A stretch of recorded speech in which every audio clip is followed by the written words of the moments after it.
All right. Well, that takes us next to our mystery battle category. This is where our judges can give us that mystery factor or thing. And it's a surprise. That's why it's the mystery category. We don't know what it is. So surprise us, Tony. What's your mystery battle category factor, and which of these ETFs wins it?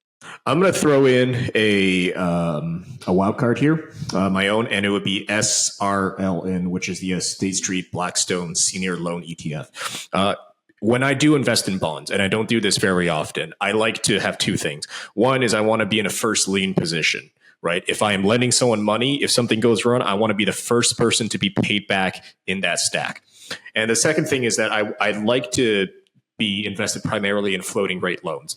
Of course, in a falling rate environment, this is going to be less than optimal, but over a full credit cycle, that's the kind of positioning I want to be. So if you combine these two, there's only really a few assets that fall into there. And I'm not going to touch CLOs because, you know, with all the contagion in the private credit markets, I don't want to be in there. But I don't mind being in first lien, senior secured floating rate bank loans. And you got a lot of ETFs out there for this. Really, you could throw a dart and pick a couple decent ones. I like SRLN. It's not really cheap at 70 bips, but it's well capitalized at over 6.5 billion in AUM. Right now, you're getting a weighted average all-in rate of 7.5%, and then approximately 47% of the loans have a SOFR floor.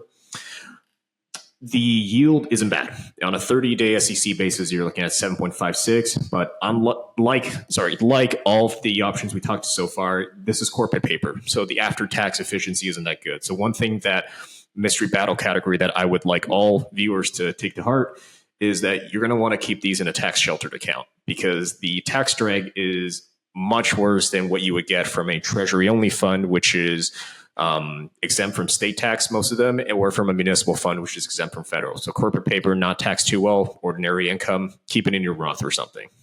So for this category, I would be pitching SRL in. All right. And that's the Will Rogers approved wildcard choice. He said that it's not the return on my capital. It's the return of my capital. Give me back my money.